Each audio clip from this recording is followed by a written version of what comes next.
a respeito do mercado de soja e milho. Para falar a respeito desses assuntos, principalmente ligados à comercialização, hoje preço pago ao produtor rural, frente a várias questões, a produção brasileira, as questões domésticas, o desenvolvimento de safra nos Estados Unidos e muito mais, nós vamos conversar agora ao vivo pela internet com Rafael Mandarino, ele que é aqui da G-Resource Brasil. Ele é o analista-chefe da G-Resource, participa conosco aqui nesta edição de Agricultura BR. Rafael, obrigado pela sua participação e eu quero começar falando com você a respeito de mercado de milho, principalmente pensando no produtor. Nós estamos vendo alguns dados, alguns números que mostram o Centro-Sul já tendo uma colheita aparecendo, ela principalmente no estado do Mato Grosso, mas os dados vão mostrando entre 2% até 3% de área no Centro-Sul já colhida. Como que está, no seu entendimento, este mercado do milho, principalmente para este produtor? Boa tarde, seja bem-vindo. Boa tarde, Fabiano. Mais uma vez é sempre um prazer estar aqui com você. Só uma pequena correção. O analista-chefe da G-Resource é o Dr. William Terry. Eu sou o diretor-geral aqui da G-Resource Brasil, para que não fique nenhuma dúvida. E nessa visão, a gente, na verdade, está com números um tanto quanto mais conservadores. Eu acredito que a colheita esteja em torno aí de 1,3%, 1,6%, né? Ainda é muito pequena, ainda mais pela perspectiva de precificação que nós encontramos, né, de ofertas ali para produtores, também não só a perspectiva de preço, mas também o alongamento de pagamento. O produtor ele precisa de caixa para cobrir meses pela demora de comercialização que ele teve na soja, né? Então meses um tanto quanto mais próximos, e as ofertas da indústria doméstica, né, vamos falar assim, na região, está oferecendo para novembro, para dezembro, né? Então o produtor ele acaba ficando com um hiato de cobertura de contas e ele, por enquanto, que não precisa imediatamente dessas coberturas, ele está optando por alongar um pouco mais essa colheita, por isso ela é um tanto quanto mais lenta. Comparativamente com o ano passado, já estaríamos acima de 3% de área, sim. Trazendo aqui essas informações, nós temos ali um destaque importante para o produtor que está muito preocupado com a comercialização e a formação de preços deste cereal, do milho. Hoje dá para dizer que há uma estratégia, alguma forma do produtor conseguir negociar talvez um pouco melhor este cereal que ele tem disponível, já que o Brasil, se colher o que está se prevendo, vem para uma safra recorde? Fabiano, eu acho que vale a pena a gente considerar aí um press release que a gente soltou na semana passada. É óbvio que ainda podemos ver mais revisões pela frente, mas estávamos trabalhando até o mês passado com 126 milhões de toneladas de produção de milho total no Brasil. Hoje a G-Resource está trabalhando com 127,40 de toneladas, o que cabe dentro de uma perspectiva do quadro de oferta e demanda, uma elevação nas exportações, chegando aí a 50 milhões de toneladas projetadas de exportação. Dá tempo? Dá. Existe aí todo um barulho, né, em função de uma logística. Essa logística, obviamente, pode conflitar com a perspectiva de exportação de soja. Eu acho que vale a pena a gente considerar que o Brasil embarcou 2,64 milhões de toneladas na semana passada de soja. Teve uma pequena redução, sim, que a gente já estava ouvindo, né, desta redução acontecendo sazonalmente na média dos últimos 5 anos. Isso acontece mesmo, porque a gente já começa a avançar bem esse nosso programa de exportação de soja. Para você ter uma ideia, quando eu pego o que foi embarcado com o que eu tenho de line-up e o que tem, né, projetado desse line-up, a gente chama de compromisso total, né, seria o commitments, e esse compromisso já é de 64,58 milhões de toneladas, é o maior de todos os tempos para essa semana, quando a gente olha para comparativo de ano a ano. Quando eu pego esse percentual em função do número que nós estamos trabalhando para exportação, é de 97 milhões de toneladas, isso representa 66,5%, 6% arredondando, do que a gente tem do nosso programa de exportação.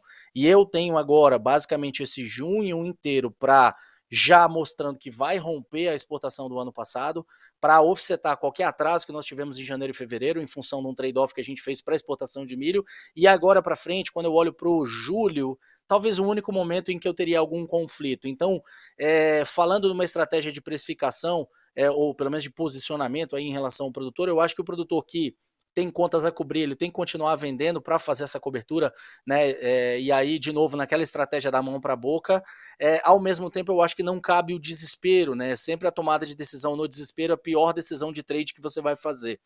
quando eu olho para os Estados Unidos e eu olho para o mundo, tem vários hotspots, pontos quentes de atenção, não só em função de problemas de guerra e tudo mais, mas de fato o clima.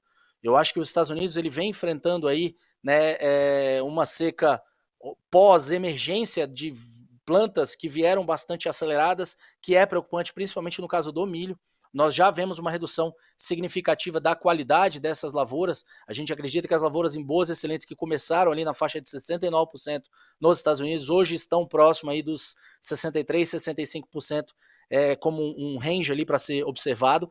E isso mostra para a gente de que qualquer perda a mais de milho nos Estados Unidos, que já vinha perdendo trigo, e o mundo como um todo não podendo se dar o luxo de ter uma safra menor, né, em função dos dados muito otimistas que nós tivemos no último ADRI, é algo que começa a bater na porta da perspectiva da precificação. Por enquanto eu não tenho uma competição com o exterior, com exportação muito elevada, o mercado doméstico está nadando de braçada, e tudo que ele fala o produto está ouvindo.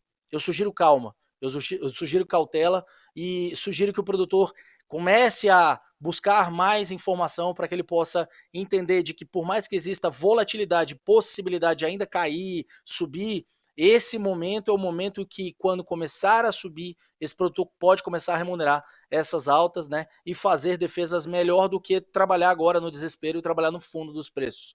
Então, muita cautela, tem espaço para melhoria de preços? Tem sim, né, e se a gente tiver um programa de exportação maior, pensando em 10% do que a gente está trabalhando em 55%, o nosso quadro de oferta e demanda, que já é um pouco apertado, vai se apertar bastante.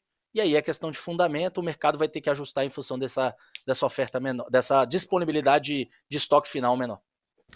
Rafael, dá para dizer que nas últimas semanas o mercado do milho aqui no Brasil, considerando tanto o futuro quanto o mercado físico, demonstrou alguma resistência, buscou alguma espécie de estabilidade no cenário interno? Sim, a gente olha para um mercado que a gente vem vendo cair semana a semana, né? Vamos falar, acho que teve uma baixa de 10, 12 semanas, mais ou menos, que a gente vem acompanhando, e esse mercado vem precificando um otimismo. Otimismo esse que nós vimos números de revisão de produção de milho no Brasil extrapolando acima do 130 e longe do 130. Eu acho que isso é um outlier, e nós temos que carregar o que a gente consegue comprovar, né? Eu acho que a gente vem numa seca predominando no Brasil, principalmente nessa região do Safrinha, nesse cinturão do milho Brasil, vamos falar assim, né?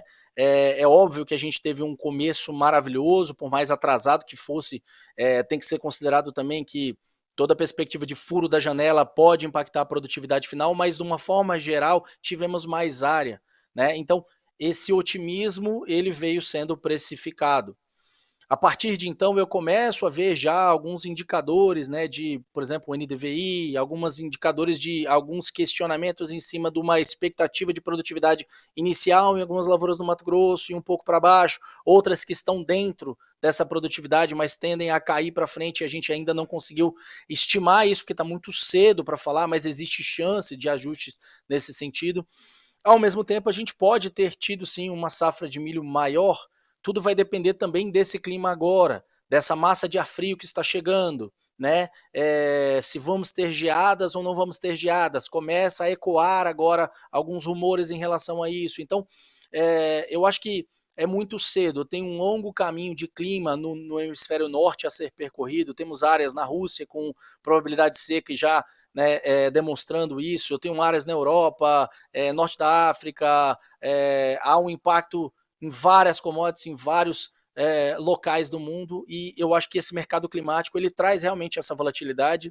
Começamos a ver semana passada alguns reposicionamentos de fundos de investimentos comprados, né? Por isso a gente viu, principalmente pensando nos produtos de soja, pequenas compras que fizeram essa subida de preço aí no final da semana. Então, essa minha cautela sugerida é justamente para que o produtor entenda que a volatilidade ela trabalha tanto a favor quanto contra, depende dos fundamentos, né? E quando a gente entra no mercado climático mostrando de que há a possibilidade de seca e de perda de qualidades, e a gente vai ter, obviamente, revisão de produtividades lá pelos Estados Unidos, aquele excedente otimista do USDA para o mundo como um todo começa a ser apertado e vai ser alvo de revisões pela frente. Sendo alvo de revisões, o fundamento começa a se apertar, o quadro de oferta e demanda começa a se apertar, e a gente começa a ver que esse descolamento de preço frente a, por exemplo, Chicago, frente a outras origens, né?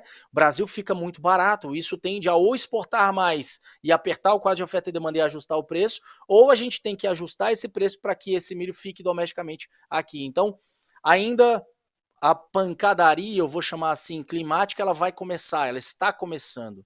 E a gente deve ver novas oportunidades pela frente. Agora, eu sugiro ao produtor que ele não fique sonhando com preços utópicos, né? Sonhando com aqueles R$ 100 novamente, né? Uns R$ 200 na soja. Eu acho que a estratégia é justamente utilizar, né, de uma perspectiva de proteção, pagamento de custos e avançar. Esse ano não é um ano de brincar, ainda mais para a próxima safra. E para a próxima safra a gente tem que conversar bem. Quem precisar, estamos por aqui, mas tem que conversar bem, justamente numa perspectiva de defesa em função desses custos que ainda vêm caindo, mas não estão ainda em função dos preços que a gente tem visto de produtos, né? Trazido um pouco de animação para que o produtor pudesse acelerar ainda mais, ou acelerar, ou começar essas comercializações do produtor que está 0% vendido e vai continuar enquanto não vê essas oportunidades que estão se desenhando, que começam agora para frente. Rafael, pergunta parecida, mas agora trazendo para o mercado da soja, como que esse mercado de soja, neste momento, ele vem se comportando em relação à oferta e demanda. Nós estamos vendo uma demanda expressiva, né? Os números de exportação têm demonstrado este cenário, tem mostrado também um comprador que é muito ávido a... Vou colocar esse termo, né? A buscar pechinchas, a pressionar preço. Quem compra normalmente tenta pagar um preço mais baixo, ao mesmo passo que o Brasil teve um desenvolvimento um pouco melhor em relação à comercialização. Continua atrasado, mas vendeu um pouco mais. Como é que nós podemos interpretar este momento da soja no Brasil? Olha, quando eu pego e coloco esses compromissos que eu mencionei, né, seria já o exportado e mais o que a gente tem projetado para frente, esses compromissos estão 20,8% acima do que a gente tinha um ano atrás, tá? Quando a gente projeta essa exportação em 97, está muito em linha com o que o USDA está vendo, é plenamente possível chegar nesse número, podendo até extrapolar um pouco a mais. Lembrando que o esmagamento no Brasil também veio sofrendo reajustes em função dessa mistura do biodiesel, né? E todo o potencial, né, de espaço de esmagamentos aqui no Brasil em função de uma ausência de uma Argentina, num farelo, num óleo. Então isso traz uma certa participação brasileira aí nesses mercados também maior, né? Então o quadro de oferta e demanda é um quadro de oferta e demanda que está trabalhando próximo desses 4,5% de relação de estoque e uso, é uma relação estoque e uso que não é tão aliviada assim, e a gente entende que, deixando bem claro ao produtor, há um descolamento de preços que traz essa pechincha, como você mesmo menciona, de que o Brasil vai ser alvo dessa originação e vai continuar sendo alvo dessa originação daqui para frente, podendo, obviamente, em momentos quando eu continuar vendo um Chicago reagindo. Agora a gente começa a partir de meados de meio de junho a ver também um line-up buscando safra antiga americana. Isso vai pressionar o quadro de oferta e demanda de safra velha deles, fazendo com que a gente veja um Chicago por voltar a subir, por mais que os prêmios aqui estão nessa última semana sofrendo um pouco, caindo um pouco e não deixando as ofertas nas diferentes praças melhorarem. Quanto mais eu me aproximo de um programa de exportação por aqui, avançando para o seu terço final, isso vai fazendo com que o produtor comece a desovar mais milho no mercado à medida que a colheita avance e segure mais soja. Eu vou precisar pagar um pouco mais para tirar essa soja da mão do produtor. Então, sazonalmente é quando a gente vê, né, uma melhoria doméstica, mas também em função do aperto de quadro de oferta e demanda de soja americano e qualquer problema climático que venha a impactar a soja americana, vai ser alvo de melhoria de precificação, fazendo com que a gente veja, né, melhores ofertas por aqui. Então o produtor já pagou a conta, ele já esperou o fundo acontecer. Agora para frente tomar uma decisão no desespero, eu acho que não. Eu acho que agora a gente aguardar um pouco mais esses reajustes. Lembrando que a indústria doméstica americana também consome bastante soja, deve continuar crescendo a sua participação da utilização de soja para o diesel verde, né, o diesel renovável por lá. E isso vai ser um dos pontos que cabe agora nesse junho, julho, pensando na virada para um agosto, né, de determinação dos números e, obviamente, consolidação desses preços um tanto quanto melhores do que esses fundos de preço que nós estamos vendo agora.